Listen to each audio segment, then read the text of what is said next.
Well, in a week when France's cultural identity has come under attack, how has our idea of freedom of expression changed? With me here is the writer and cartoonist Martin Rowson and Will Self, who teaches contemporary thought at Brunel University. Will Self, vous êtes Charlie or not? Well, clearly I'm not Charlie, or I'd very likely be dead at the moment. So, no, I don't think...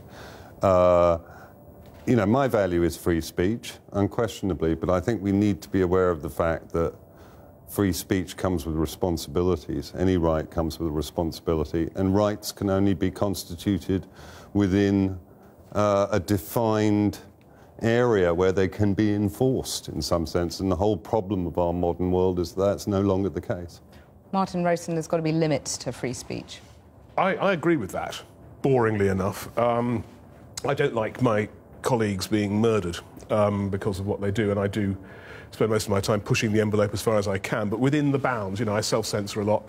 I know that I'm going to be published in newspapers, so I have to bear in mind what they are likely to tolerate. So you wouldn't depict the Prophet Muhammad yourself? I have done it in the past.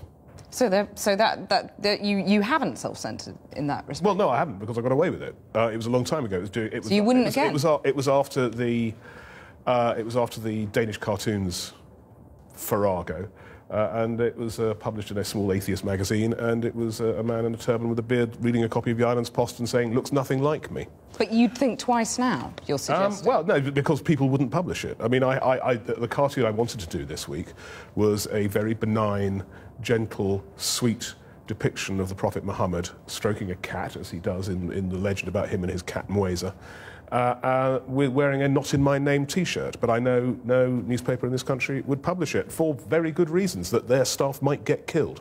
Well, the fact that British newspapers won't publish these kind of cartoons, doesn't that mean the extremists are winning? Well, no, they're not. But they're not. The whole problem with this dynamic is that with each of these terrorist attacks, and don't get me wrong, the people who are responsible for killing these cartoonists are evil, in my view, and that's the word I apply to them. They are evil murderers. So there's no question of going soft on them, and indeed, of course, they've been murdered themselves now, so that's most of them. No, I think the point about this is that the whole notion seems to be that freedom of speech is some kind of absolute right.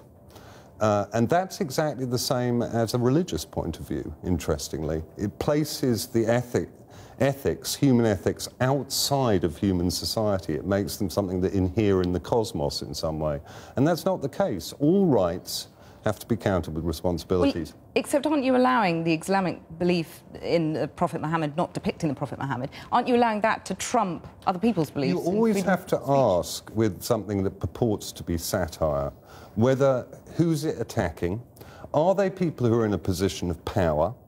And if it's attacking people in a position of power, is it giving comfort to people who are powerless and who are assaulted in some sense by those powerful people? This is not the dynamic with Islamist terrorists. They are not in power in our society, and it is not comforting the people who look at these cartoons, whether in Charlie Hebdo or in newspapers here. They don't feel better about themselves or about life to see Islamist terrorists mocked, or the beliefs of Muslims in general mocked. Why does it make anybody feel better? Well, is that the point about Charlie Hebdo, that it's not satire, it's bullying or something darker? Well, I mean, the thing about Charlie Hebdo, I mean, Will disagrees with me about this, but I see Charlie Hebdo in a particular tradition of Suizon-Huitard, you know, old trot situationists who provoke things just to see what happens, and we have seen what's happened as a result of this. And it's interesting that, you know, the French tradition of cartooning is completely different from the tradition over here. We draw in a different way. The way we draw is different.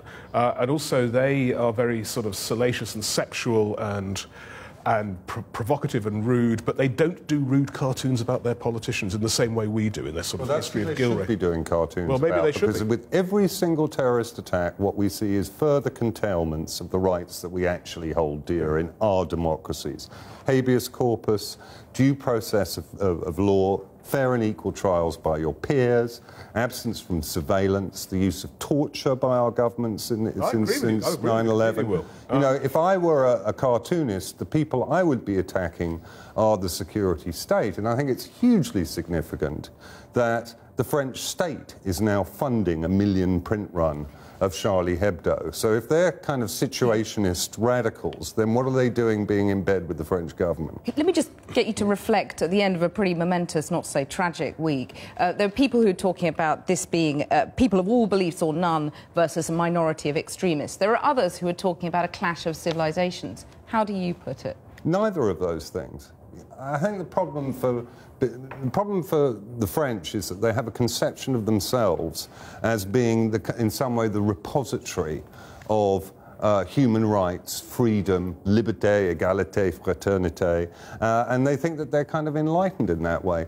In fact, they're a state like any other, and they've been responsible for some incredibly barbaric and uncivilized things. So this rhetoric that we hear in the wake of incidents like this, pitting civilization against barbarism, is frankly nonsense. It's simply not true. There's also the ironies. You must never forget the ironies.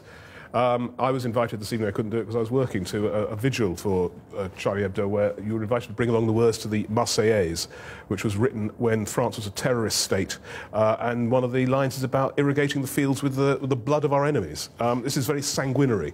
And as to free expression, you know, total freedom of expression is as ludicrous an asserted right as is the saying, I must never be upset by anything, and that trumps something else. I'm afraid we've got to end it there, but Martin Rowson, Will Self, thank you very much for joining me.